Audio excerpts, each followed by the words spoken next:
और देखिए मैं सीधा पॉइंट पर आना चाहता हूं। सऊदी अरब, तुर्की और पाकिस्तान के बीच जो डिफेंस डील हुई है, नेटो स्टाइल में जो डील साइन की गई है, जिसकी शर्त यह है कि एक देश पर हमला दूसरे देशों पर हमला माना जाएगा, यानी सऊदी पर हमला होता है वो तुर्की और पाकिस्तान पर भी हमला माना जाएगा, और इसी तरह किसी भी देश पर हमला होता है तो वो बाकी दोनों देशों पर भी हमला माना जाएगा। इस डिफेंस डील के साइन होने के बाद, जिसका नाम मेक्का जॉइंट डिटरेंस एग्रीमेंट रखा गया है, जो एर्दोगन, मोहम्मद बिन सलमान और शहबाज शरीफ के बीच में हुआ, इस एग्रीमेंट के बाद मेरे पास कम से कम 1000 लोगों के ये कमेंट्स आ चुके हैं वीडियोस पे अलग अलग कि आप इसको किस तरह से देख रहे हैं। इस पूरे जो नया ये एक संगठन बन रहा है, ये जो डील हुई है, इसके पीछे का मकसद क्या है और इसकी इनसाइड स्टोरी क्या है। मैं इसीलिए इस पर ये वीडियो बना रहा हूं क्योंकि बहुत सारे लोग ये सवाल कर रहे हैं कि आप इसको कैसा देख रहे हैं। सबसे पहले मैं शुरुआत ये करना चाह रहा हूं कि इसको लेकर ईरान की तरफ से क्या प्रतिक्रिया आई है, ईरान ने सऊदी को क्या जवाब दिया है इस नेटो, जो मुस्लिम नेटो कहा जा रहा है सो कॉल्ड। देखिए पहली बात तो मेरी व्यक्तिगत राय अगर आप जाने, ईरान को किसी भी ऐसे संगठन में शामिल किए बिना वो संगठन कभी सक्सेसफुल नहीं हो सकता। इस बात को आप नोट करके रखिए। मिडिल ईस्ट का किंग अब ईरान है, मिडिल ईस्ट का बॉस अब ईरान है, इस बात को नोट करके रख लीजिएगा। आगे बढ़ते हैं, ईरान ने क्या जवाब दिया है। Iran has reacted sharply to the new Saudi Arabia Turkey Pakistan mutual defence pact, warning Riyadh that a paper agreement with Turkey and Pakistan will not guarantee its security. Iran ने सीधा सीधा चेतावनी दे दी है सऊदी अरेबिया को और ये कहा है कि अगर कोई पेपर डील आपने साइन कर ली पाकिस्तान या तुर्की के साथ मिलकर, तो ये इस बात की कोई गारंटी नहीं है कि आप सुरक्षित रहोगे। सीधी चेतावनी आई है ईरान की सऊदी अरेबिया के लिए कि पेपर साइन करने से कोई देश सुरक्षित नहीं हो जाता। The landmark deals states that an attack against one country will be regarded as an attack against all three. The warning comes amid escalating Iran-US tension and reports that the Tehran threatened to retaliate against Gulf countries' energy infrastructure if Iranian power plants were attacked. Iran ने एक बार फिर साफ कर दिया है कि अगर Iran के पावर प्लांट्स पर हमले होते हैं तो पूरे अरब देशों के पावर प्लांट तबाह कर दिए जाएंगे, एक भी पावर प्लांट नहीं बनेगा। यानी ईरान ने ये जो नया पैक्ट हुआ है सऊदी, तुर्की और पाकिस्तान के बीच में, इसको लेकर ईरान ने बड़ा एग्रेसिव कमेंट दिया है और ये कहा है कि ये असल में, देखिए इसके पीछे बड़ी साजिश है। मैं आपको समझाता हूं, लेकिन पहले ईरान का पक्ष रखना ज़रूरी है कि ईरान इसमें क्या चाह रहा है। देखिए इसमें ईरान की तरफ से 2-3 बातें साफ कर दी गई। पहली बात, सऊदी को सीधी चेतावनी दी गई है। ये काफ़ी समय बाद हुआ है ऐसा जब ईरान ने सीधा सीधा सऊदी को वार्निंग दी है। देखिए अब तक क्या हो रहा था कि ईरान जो है वो अरब देशों को वार्निंग दे रहा था कि अगर हमला होगा तो आपके इंफ्रास्ट्रक्चर पर हमला होगा, या जॉर्डन, बहरीन या जो है वो कुवैत पर हमले होंगे। लेकिन ये काफ़ी दिनों बाद, आप देखिए पहला मौका है जब ईरान ने सीधा सऊदी को चैलेंज किया है, सऊदी को वार्निंग दी। जिसके बाद ये भी सवाल उठने लगे हैं कि क्या अब आगे ये जंग का रूप धीरे से अमेरिका पीछे हो जाएगा और ये सऊदी वर्सेस ईरान तो नहीं होने जा रहा। खैर अभी इसका कुछ कह नहीं सकते इसको लेकर, लेकिन फिलहाल जो है बात की, ये ईरान का पॉइंट ऑफ व्यू था। अब आप देखिए कुछ चीज़ें बड़ी गौर करिए। डोनाल्ड ट्रंप ने हाल ही में एर्दोगन से मुलाकात की थी तुर्की में। दोनों के बीच में काफ़ी चर्चाएं होती हैं। मोहम्मद बिन सलमान की डोनाल्ड ट्रंप से जो है वो फ़ोन पर लंबी बातें होती हैं और शहबाज शरीफ और मुनीर से तो होती है। ऐसे में क्या आपको ये लगता है कि ये जो संगठन नया बना है, मेक्का जॉइंट डिटरेंस एग्रीमेंट, जो सऊदी, तुर्की और पाकिस्तान के बीच में हुआ है, ये क्यों बनाया गया? इसका मकसद क्या है इसको बनाने का? क्या ये इजराइल के खिलाफ संगठन बना है? बिल्कुल नहीं बना, बिल्कुल नहीं बना। इस संगठन से इजराइल के लिए कोई समस्या नहीं है।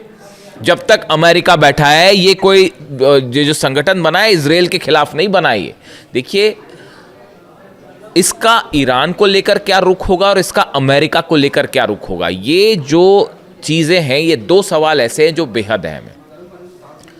अगर आप मुझसे व्यक्तिगत राय पूछें तो ये संगठन जो आनन फानन में तेजी से बनाया गया और इन हालात में बनाया गया जब हूती जो है वो नजरान में हमले कर रहे हैं, हूती जो है वो ये दावा कर रहे हैं कि हमने सऊदी के अलाइंड फोर्सेस के 100 लोगों को मार दिया है, हूती ये दावा कर रहे हैं कि हमने 12 टैंकर्स सऊदी के जला दिए हैं, सारे पोर्ट सऊदी के बंद कर दिए गए हैं और सऊदी का एक बूंद तेल बाहर नहीं निकल पा रहा, सऊदी अपनी रक्षा करने की हालत में है नहीं। ये तो तब है जब हूती हमला कर रहा है, ईरान ने तो हमला किया ही नहीं। ईरान की मिसाइल्स जब सऊदी में गिर रही हैं तो इंटरसेप्टर्स खत्म हो चुके हैं, लगभग जो है बताया जा रहा है 70% इंटरसेप्टर्स जो है सऊदी के खत्म हो गए, अमेरिका वाली जो पेट्रियट मिसाइल्स थी। तो ऐसे में देखिए, पहली बात तो ये कि सऊदी को अपनी चिंता सता रही है, सऊदी ये बात समझ चुका है कि अमेरिका जो है वो रक्षा नहीं कर सकता, डोनाल्ड ट्रंप किसी भी अरब देश की रक्षा नहीं कर सकते। अब ये फैक्ट है, ये ट्रुथ है, अब इसको लेकर कोई कंफ्यूजन किसी को नहीं होना चाहिए। ये बात हम शुरू से कह रहे थे, ये बात 2 साल से मैं आपको बता रहा था कि अगर आप हमले करोगे ईरान के ऊपर तो अरब पर ऐसा हमला होगा और अमेरिका बचा नहीं पाएगा। 2 साल से हम आपको ये बात समझा रहे थे, लेकिन अल्टीमेटली देखिए वो बात सच साबित हुई ना। तो अब ये पूरा अरब देश समझ चुके हैं, जॉर्डन समझ गया, बहरीन समझ गया, कुवैत, और किसी को शक है तो देख लीजिए जाके इन देशों में बेसिस का क्या हाल है। जहां मर्जी होगी ईरान वहां मिसाइल मारेगा और आप नहीं रोक पाओगे। बात नंबर 1। तो सऊदी को अपनी सिक्योरिटी की चिंता है कि भाई अमेरिका तो कर नहीं सकता तो कोई दूसरी चीज़ से सिक्योरिटी की जाए, तो इसलिए ये एक पैक्ट साइन किया गया है कि किसी तरह से जो है दूसरे देशों से जो है मदद मिलेगी, हथियारों की मदद मिलेगी, संभवतः ऐसा सोचता होगा सऊदी। दूसरी, जब अमेरिका के पास ही हथियार कम पड़ रहे हैं, देख ही रही है आप, खबर देख ही रहे हैं, डोनाल्ड ट्रंप फंस गए और कितना हैसियत से उनकी लड़ाई हो गई, अपने रक्षा मंत्री से ही सब कुछ चल गया वो। तो जब उसके पास हथियार नहीं बचे तो इनको क्या हथियार देंगे वो समझिए बात। तो सऊदी को पहले अपनी सुरक्षा की चिंता, बात नंबर 1। बात नंबर 2, सऊदी को ये भी लगता है कि ऐसा पैक्ट हो जाएगा तो कल को ईरान के ऊपर दबाव बनाना है या हूती पर दबाव बनाना है या कोई ऐसी सिचुएशन खड़ी हो जाए जिसमें वॉर हो जाए मिडिल ईस्ट में बड़ा, तो उस समय तुर्की और पाकिस्तान और दूसरे देश जो इसमें शामिल हो जाएं, और भी शामिल हो जाएंगे शायद, वो दबाव बनाने के काम आएंगे, कम से कम एक सपोर्ट तो देंगे, सऊदी को बचाने की कोशिश तो करेंगे, बायलैटरल टॉक करके और किसी तरह से बातचीत, हस्तक्षेप करके ईरान को रोकेंगे तो कल को ईरान ने हमला कर दिया। तो ये बात नंबर 2। लेकिन जो तीसरा पॉइंट है ये बेहद अहम है, इसको ध्यान से समझिए। तुर्की जो है वो नेटो का सदस्य है, सऊदी नहीं है, पाकिस्तान नहीं है। सऊदी जो है वो नेटो का सदस्य नहीं है, लेकिन तुर्की जो है वो नेटो का सदस्य है। और नेटो क्या कहता है? नेटो का नियम ये कहता है कि एक देश पर अगर हमला होता है तो वो सब पर हमला माना जाएगा। अगर कोई देश जंग में कूदता है और उस पर स्ट्राइक हो रहे हैं तो वो सबके खिलाफ जंग मानी जाएगी। इसी वजह से आप देखिए, यूक्रेन जो अब तक सामना कर पा रहा है रूस का, ये क्या यूक्रेन वर्सेस पुतिन जंग हो रही है? ये रूस वर्सेस नेटो की जंग है। अमेरिका हथियार दे रहा है, नेटो के जितने देश हैं, जर्मनी, इटली, ये सब के सब हथियार दे रहे हैं साहब। इसीलिए जेलेंस्की अब तक जंग कर पा रहे हैं, वरना यूक्रेन तो कब का ये जंग हार चुका था। तो ये नेटो वर्सेस रूस की जंग है। तो आपने क्या किया कि तुर्की नेटो का सदस्य है, तुर्की के खिलाफ जंग मतलब नेटो के खिलाफ जंग मानी जाएगी। अब तुर्की का पैक्ट हो जाता है, सऊदी से करवा दिया जाता है, यानी सऊदी पर हमला माना जाएगा तुर्की पर हमला, और तुर्की पर हमला माना जाएगा नेटो पर हमला। यानी ये एक रास्ता बनाया गया है कि कल को सऊदी को बचाने के लिए नेटो आए तो वो अपनी फोर्सेस भेज सके, अपने एयरप्लेन भेज सके, अपने डिफेंस सिस्टम भेज सके, अपनी मिसाइलें भेज सके। समझ रहे हैं आप इस बात को? क्लियर है या कंफ्यूजन है कोई? देखिए, तुर्की पर हमला यानी नेटो पर हमला माना जाएगा, ठीक है। ये जो नेटो का नियम है खुद ये कह रहा है कि तुर्की किसी भी सदस्य पर हमला तो तुर्की पर हमला यानी नेटो पर हमला। और अब ये डील होने के बाद, ये मेका जॉइंट डिटरेंस एग्रीमेंट के बाद, सऊदी पर हमला यानी तुर्की पर हमला माना जाएगा, और तुर्की पर हमला यानी नेटो पर हमला, तो फिर नेटो भी सऊदी की मदद कर सकता है तुर्की के जरिए खास तौर पर। यानी एक देखिए, मिडिल ईस्ट में हकीकत क्या है? हकीकत ये है कि अमेरिका और इजराइल का तो खैर ईरान से अब कोई मुकाबला ही नहीं है। ईरान जब चाहे वो इजराइल को घुटनों पे ला देगा, जब चाहे तब। अकेले जंग करने की हिम्मत ही नहीं। आप दुनिया के किसी डिफेंस एक्सपर्ट से जाके पूछ लो, क्या इजराइल ईरान के साथ अकेले जंग कर सकता है? बिल्कुल नहीं कर सकता। नेतन्याहू, इजराइल, मोसाद, सब ये जंग हार चुके हैं। ये मैं डंक की चोट पे कहने को तैयार हूं और मुझे किसी ये कहने में कोई हर्ज नहीं है। कौन सा डिफेंस एक्सपर्ट आप ले आए, क्या कर पाए इजराइल के जेट्स, बताइए। और अगर अकेले लड़ ले तो उसके बाद तो वो हाल होगा जो जॉर्डन, कुवैत और बहरीन का हुआ। इतना ठोकेगा ईरान। और अभी तो वो सब हथियारों का जिक्र ही नहीं हो रहा है जो चाइना, रशिया ने भेजे, और उनकी जो नई टेक्नोलॉजीज है उसके बारे में तो अभी बात ही नहीं है। बड़े सारे हथियार तो अभी यूज भी नहीं किए गए। खैर, तो अब जो है अमेरिका अकेले मुकाबला नहीं कर सकता ईरान का, ये बात साबित हो चुकी। शुरू में ये सोच के चल रहे थे कि बस 48 घंटे में निपटा देंगे हम ईरान को, आज 5 महीना हो गया, खत्म हो गया। आगे देखिए कैसी हार्मूज में कैसी हालात है, गिड़गिड़ा रहे हैं डील के लिए। लिटरली गिड़गिड़ाना शब्द होता है ना, देखिए मैं ज़्यादा चीखना चिल्लाना करता नहीं, तो मैं प्रेम से ही बात करता हूँ। तो ऐसा है कि वो जो गिड़गिड़ाना शब्द होता है ना, जो गिड़गिड़ाना, वो वाली हालत है अमेरिका की हॉर्मूज में। और ईरान ने कह दिया साहब देखो आपसे तो हम कोई बात ही नहीं कर रहे, हमको खोलना होगा हॉर्मूज तो खोलेंगे, नहीं खोलना होगा तो नहीं खोलेंगे। और पहली वाली सिचुएशन तो आप एक्सपेक्ट मत करो कि पहली वाली सिचुएशन में हॉर्मूज चला जाएगा, है ना। तो अब ये दुनिया, ये मिडिल ईस्ट की एक डेट थी 28 फरवरी, जिस दिन आपने अली खामेनी साहब को शहीद किया था, उसके बाद से अब मिडिल ईस्ट का इतिहास बदल गया and Iran is the boss. इस बात को गांठ बांध लीजिए आप। मिडिल ईस्ट में कोई भी मुस्लिम नेटो शब्द का इस्तेमाल हो रहा है इस शब्द के लिए, इस ऑर्गेनाइजेशन के लिए। मुस्लिम नेटो शब्द में, इस शब्द में ये शब्द तब सार्थक हो पाएगा जब ईरान की सेना इसमें शामिल होगी। मिडिल ईस्ट का कौन सा देश ईरान का मुकाबला कर सकता है, आप मेरे को बताओ। एक मेरे को मुस्लिम देश का नाम बता दो यहां पर जो ईरान का मुकाबला कर सकता है। बताओ, आप बताओ मेरे को, कमेंट करके बताओ, मैं कमेंट देता हूं आपको। कमेंट करके बताइए कौन सी देश, कल को सऊदी और ईरान की जंग हुई, 48 घंटे में क्या हाल होगा सऊदी का अंदाज लगा लीजिए आप। बताइए कोई अरब देश मुकाबला कर सकता है? अरे अमेरिका मुकाबला नहीं कर सका, मिल के वो उसने 12 देशों पे जो है ठोक रखा ईरान ने। तो पूरा अरब और अमेरिका मिलके, इजराइल मिलके 5 महीने में क्या कर पाए आप ईरान का? तो सऊदी अकेला क्या कर लेगा साहब? इसीलिए ये पैक्ट हो रहा है और ये एक बहुत ही बड़ा प्लॉट है। ये कुछ लोगों का कहना है कि इससे इजराइल घबराएगा। अरे डोनाल्ड ट्रंप हमला करने देगा इनको, जो एर्दोगान से हाथ मिलाते फिर रहे हैं, सलमान से लगातार बात कर रहे हैं, पाकिस्तान से लगातार बात, वो इजराइल पर हमला करने देंगे इस संगठन को? बिल्कुल नहीं। हमेशा देखिए इजराइल की आलोचना की है, जो मुस्लिम कंट्रीज़ का जो ऑर्गेनाइजेशन है उनकी तरफ से और ये मुस्लिम देशों की तरफ से हमेशा सिर्फ इजराइल की आलोचना हुई है। फिलिस्तीन में इतने हज़ारों लोग मारे गए, हज़ारों बच्चे मारे गए, उनकी सिर्फ आलोचना हुई है। वेस्ट बैंक पर लगातार ऑपरेशन जारी है इजराइल का, लेबनान पर लगातार हमले जारी हैं, सीरिया पर ऑपरेशन जारी है, गजा में क्या हो रहा है आप देख ही रहे हो। हीनियस क्राइम है, वॉर क्राइम्स हो रहे हैं गजा में।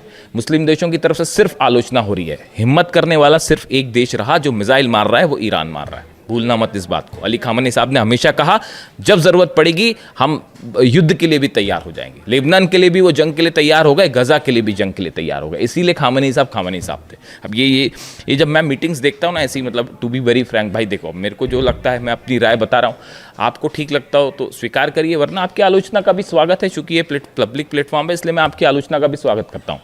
देखिए मैं बिल्कुल ऐसा नहीं चाहूँगा कि कोई मेरी आलोचना करे तो मैं उसको स्वीकार नहीं करूँ, बल्कि हमको दूसरों के विचारों को हमेशा स्वीकार करना चाहिए। अच्छे शब्दों में, साफ सुथरे शब्दों में अगर कोई आलोचना कर रहा है तो उसका बिल्कुल स्वागत है साहब। ये डेमोक्रेसी यही है, ओपन जो विचारधारा है वो यही कहती है कि आप मेरी आलोचना करेंगे मैं बिल्कुल स्वीकार करूँगा। जब ऐसे डील्स में होते देखता हूँ ना, तमाम जो नेता इस पूरी जंग में इन्वॉल्व हैं, चाहे अरब देशों के हो, चाहे अमेरिका हो, इजराइल हो, इन सबको देखने के बाद देखिए ऐसा लगता है कोई भी कदम होता है उसमें किसी तरह की साजिश नज़र आने लगती है। सामने कुछ और हो रहा है, पर्दे के पीछे कुछ और हो रहा है। डिफेंस डील हो रही है तो किसके मन में क्या प्लान है, ट्रम्प की क्या साजिश है, इजराइल की क्या साजिश है। आप देखिए एक शख्स थे सिर्फ अली खामेनी साहब, जिनकी मंशा पर कभी कोई शक नहीं करता था, दुश्मनों को भी शक नहीं था। उन्होंने कह दिया कि साहब मैं जो सामने वो पीछे मैं बात नहीं करूंगा मतलब नहीं करूंगा, मैं डील नहीं करूंगा मतलब नहीं करूंगा। उन्होंने कहा था अमेरिका से बात करने का कोई मतलब नहीं है। आज देखो आज क्या हालात है, इतनी जंग हो चुकी, इतनी जंग हो गई इतने दिनों बाद, 5 महीने की जंग देखिए। इतनी जंग के बाद क्या वो बात सही साबित हो रही है, नहीं हो रही है कि डील का कोई अंदाजा, बातचीत का कोई नतीजा निकल रहा है? नहीं निकल रहा। तमाशा बना रखा है कि बस अब जंग हो रही है, नहीं अब बात अच्छी हो रही है, नहीं आप सीज फायर कर लेते तो ऐसा कर लेते।